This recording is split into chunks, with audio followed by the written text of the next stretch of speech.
My name is Rohan JnBaptiste. I'm currently a lecturer at Sir Apollos Community College. I've been there for the last 16 or 14 years, roughly, from since 2006. That's when I came from Cuba with my degree in mechanical engineering.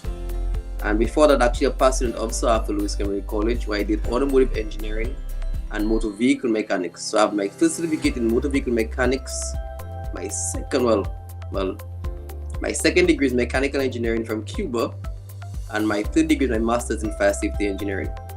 Oh, So nice. I have a diverse background, as you can see. And even at Cassius Comprehensive, I have like my certificate in automotive, motor vehicle mechanics as well too. So I've gone from three different levels of engineering, more or less, when you reference to, let's say, vehicles. Because my first passion was vehicles, but that's grown over the years, being exposed to different mechanical engineering aspects of different fields.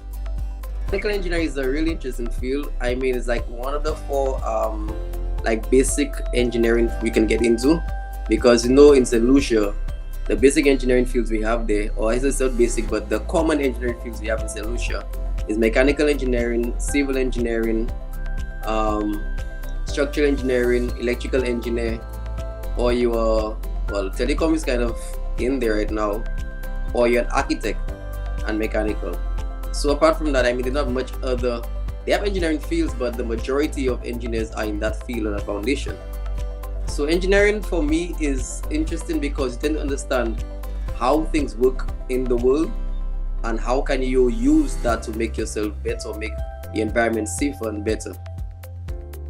Right? It's like, for example, like when you're walking around, like physics is engineering, so you must know like how machines work, how they move from one point to the other, how they stop, how they go. When you're up in a building, why the door swing in that direction, why it go in that direction, why the wind blowing that way as well too. So like nature, more or less, is for me part of engineering. You just understand how things work with a set determination. Into engineering, you must have a love for physics and maths. Because even as I lecture at the college, because I used to my most recent degree is fire safety engineering, so I've learned to actually love chemistry, but everything else is more based on physics and mathematics.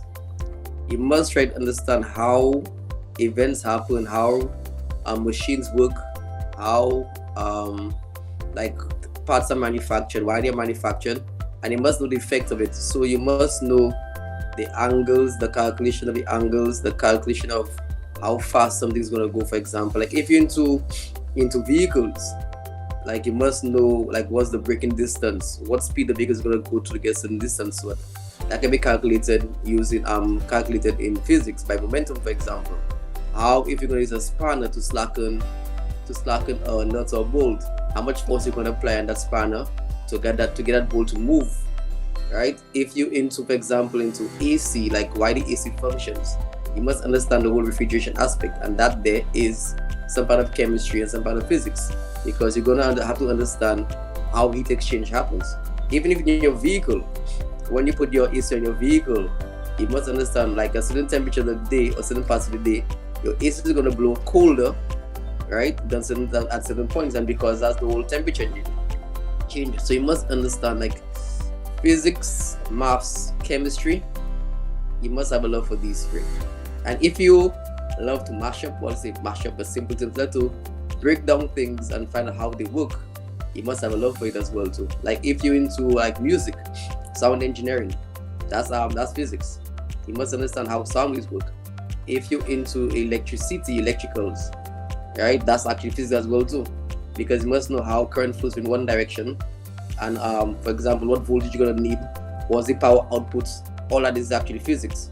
So the basic is physics for me, chemistry because I do fire safety engineering, so you must understand how materials burn, so you must understand the chemistry with different materials, and also like I said, maths. You must be able to calculate why it happened and what would be the consequences if this happened. The engineering is actually understanding how to make a building safer for the occupants, because as you can see right now on Ireland, we had like a recent increase in fires all across the island. And over the years, what I've learned by studying this program, this fire safety program, is materials have changed.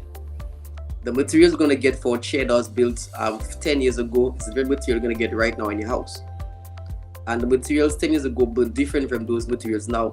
So the science behind how materials burn is actually interesting. And if you understand how a material burn, then you can prepare by doing like some safety procedures for certain places, or do some safety designs for some buildings where if a fire is started, has begun in an area, you should have a design for people to escape properly.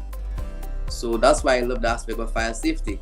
And people's like, when I tell people, for example, I'm a fire safety engineer, they say, oh, you're a fireman. I try to tell them, no, I'm not a fireman, because I'm trained in the field, or you're gonna get trained in a field that tells you how a building or structure should be built safely in case of emergency, so like people can get out of that building safely. Because the funny thing is, when I got into this program, I studied this program, I thought fire safety was more or less doing a sprinkler system or smoke detection system. But when I went to study, which I did the study in actually Europe, I got exposed to much more than that. Because, for example, the most difficult thing to understand is how people are going to behave in case of emergency. Human behavior, which I never thought was an aspect of something to think of in aspect of fire safety or building safety for egress, is a key factor. Because you must understand or get an idea who are the occupants of a building. You must know what materials are going to be stored in the building. You must know how far, how long is like egress, that means people leaving the building, is going to take from certain height of a building. You must know if the fire blocks the escape passage, what can be done for people to escape the building properly. So if, for example, the height of a window in a building is too tall, what if you have somebody that's 40, 50, 60 year old in that building? Will they be able to jump through the window?